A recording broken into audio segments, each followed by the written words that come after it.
How do you convert a date in Tableau to a month-year format? Right now I have my dates in day, month, year, and I'd like to just have the month and year. Let's add a sheet and do some calculations.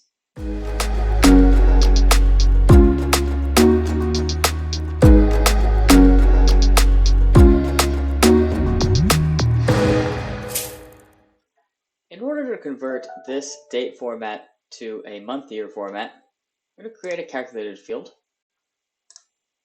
I'm going to call it month-year. Just going to write a simple formula called date trunc. I want to truncate the date part, which is month,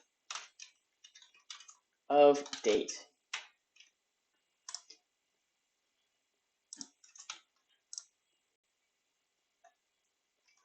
So date trunc month of date is going to give me just the month and year for each date.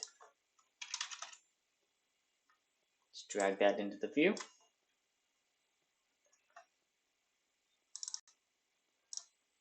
Now for all of January 2019, I have 1/1/2019 and so on.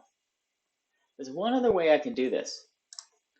If I grab the date field, I can click the drop down, go down to create, and create custom date. We'll call it month year generated. And the detail is going to be set to month year. Click OK. And let's move that one in as well. So 2 ways to take a date to just the month year version. Hope that helps.